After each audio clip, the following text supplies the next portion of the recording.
What's going on, diamonds and gents? This is Miss Trey, that Gem, and you are watching Gem Spot TV. Excuse me for all the movement and stuff.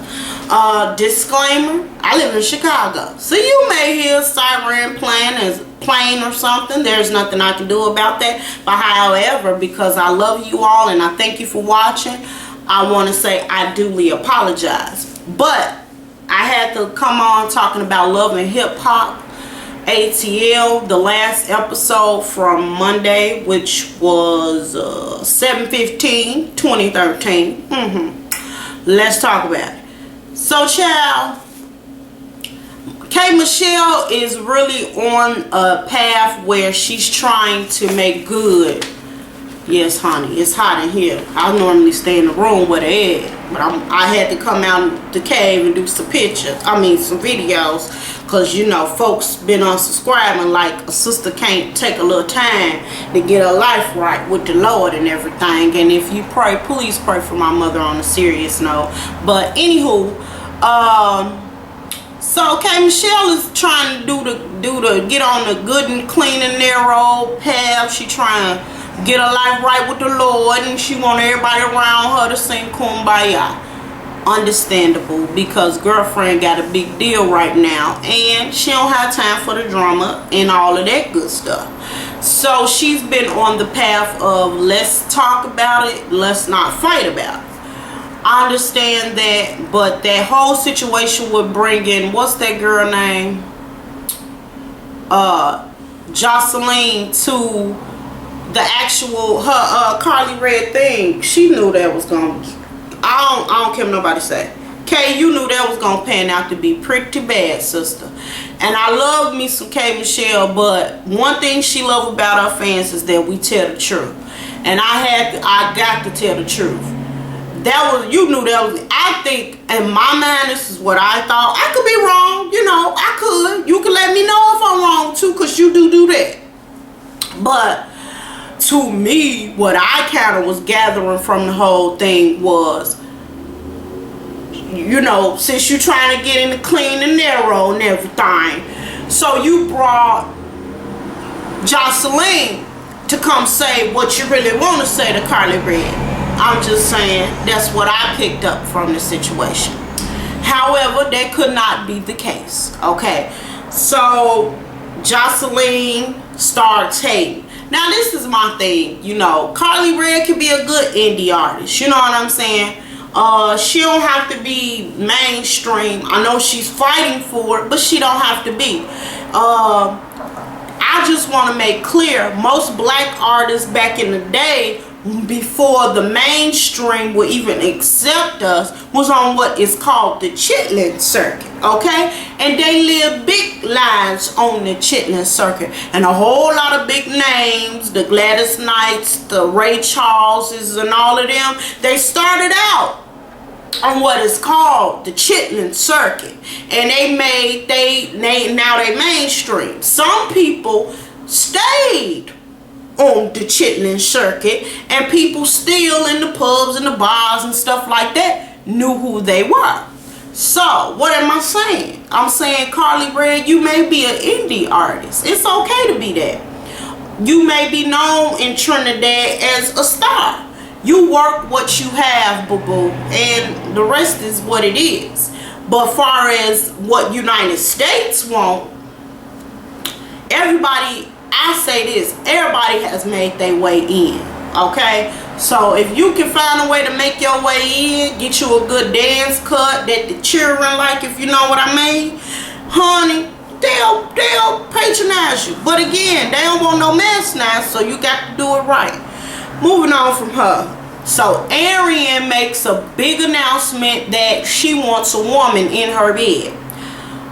Just for me, I've been saying that since the previous season, and it seemed like something went down between you and me. Not my business, just saying.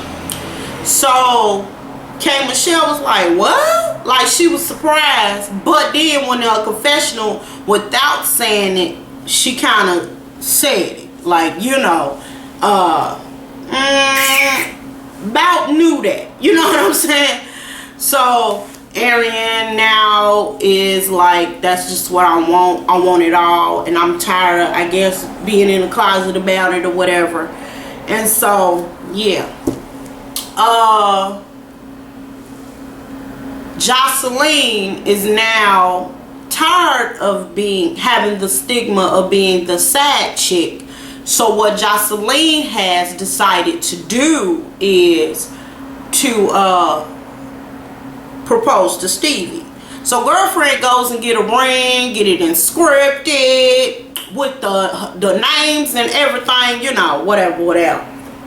So I guess the next episode, Jocelyn is going to propose to my boy Stevie. Stevie daddy, like, you know, is a God-fearing man, and he like, look bruh, you need to settle on down. Now I can't make you settle down, but it's time for you to settle down. You're getting older, and you know, you got a woman that's looking good. It's time for your tail to settle on down. And you know what, I'm glad to see that dynamic between father and son, because it's something about when a father says it to a daddy rather than, you know, my boy or something. When your father say, look baby, you see what I'm going through, because I think he was going through something with his prostate.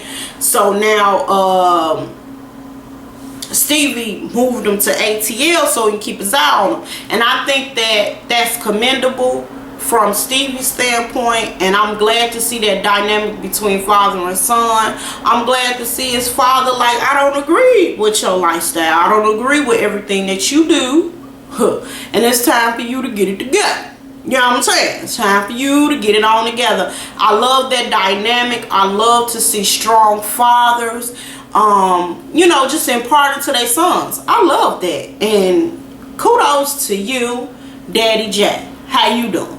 Moving on. So then we have the whole thing with Rashida and Kirk, which everybody is speculating in the media and all of that, the blogs, and everybody just speculate that it's some bull garbage, that it's not real, and that we shouldn't, as the public, see it as being real. So what is transpiring now between the two is okay, so what transpires first? Rashida, y'all know, goes talk to Mimi about it, cries on her shoulder. Mimi, being a friend for years, feel like she, you know, she has that hand to say, you know what, come on Kirk, get your life, get it right. You've been with this woman 13 years, married, y'all got a child, and you got other kids. Y'all need to work that out. Whatever the issue is, it should be work. You can work it out as the man in the relationship. So Stevie like, you know what? I can. Let me go talk to her. But before he do that, Rashida called, but he didn't answer. So Rashida took it upon herself to go talk to a divorce lawyer. Okay, so she tells her mother the details, because, you know, I'm gonna say this, being a woman that went through infidelity in her marriage, I'm gonna tell you like this: when you're hurting, baby, anybody that's listening, you're gonna spill your guts too. That's just what it is.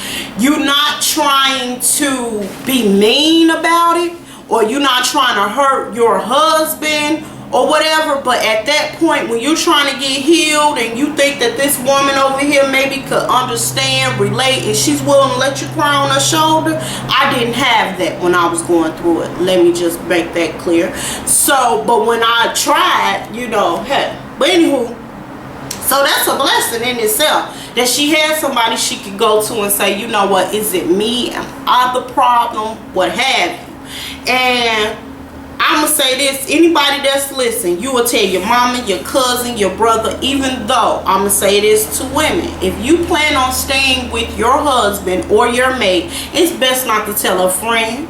It's best not to tell your family, because they're always, I don't care what, they always gonna see that man, even when he get his life straight and realize it ain't greener on the other side, okay? When he get himself together and want to do right, they always gonna see a cheating man. So I'm gonna say this, if you plan on staying with your man, your best bet is to keep your mouth closed, don't say nothing, put the hush up on it. Okay, far as when it comes to your family, but like a counselor or something like that, I say open up to them, let them know how you feel. Okay, so she telling her mom or whatever, and her mom was like hurt because she looking at her baby hurt. She got a baby in her, you know what I'm saying? And this dude is MIA. So mama leaving and get in her car. Y'all know what happened. She runs Kurt's bike over. That sucker go in flames. And when she like, you know what? I wanted my mama to go, but I wasn't mad at my mama. She did really what I wanted to do. If I was in the car, I probably would have did that. And I'm going to say this, mama, to a point, I understand where mama was coming from. This damn bike has been the issue since the beginning of time. You understand, when it comes to this relationship, okay? That's what the problem been. Now, I'm gonna move this bike. Let's see if that's gonna still be a problem. So I understand where mama was coming from. I'm sorry, as a, you know, as a woman that gave birth, then, you know, but I'm just saying, you know, I understand that. Now, you know, the holy way, the Christian way, is to talk about it, you know, pray about it, you know, all that good stuff. But sometimes human emotions kind of take over. And I ain't mad at mama, and I wouldn't have been mad at mine either. That's just my opinion. That's just how I feel. Because first of all, you're a grown man on national TV that's married with plenty of children, sitting up on the bed making love to, well, not, excuse me, because you can't make love unless you love them, okay? Freaking on two chicks, having orgies and threesomes all up and through, got strange flesh every which way, coochie juices everywhere, booty juices everywhere, just everywhere, just some random thought, and you needed your tail kicked for that. That's just what that is. You had a thought in your bed and you was wrong. Thoughts, not just one, thoughts. Had them all up in the bed and you was wrong for that. And that's just what it is, Kurt. That's how I feel about it, and that's what it is. Now, a lot of people may be like, well, she said do what you want to do. First of all, a real man that's been married 13 years, not thinking she mean go cheat. I don't care what you say. Yeah, I said it. You ain't think, no, you not thinking that. You thinking, let me go get my head straight. Let me get in the game when it comes to this. Because let me say this. Rashida has been proven to be his ride or die. He wouldn't have been with her 13 years. You understand what I'm saying now? And when you a man and you got a ride or die chick, ain't nothing like it. I don't care what nobody say. And men that watch, you can comment down below and concur. When you got a woman that ride or die for you, no matter what is there, no matter what for you, ain't nothing like her. And you say what you want to say about it. So this particular episode, if I forgot anything or whatever, y'all know what to do. Leave it down below or whatever. This was just my take on it all and my recap of my opinion. This is my channel because I've been getting a lot of them type of things. You know what I'm saying? Okay, so diamonds, you are the toughest material on earth, ladies, and there's none like you. Gents, you no longer boys when you watch this channel. And to all my darlings, appreciate you.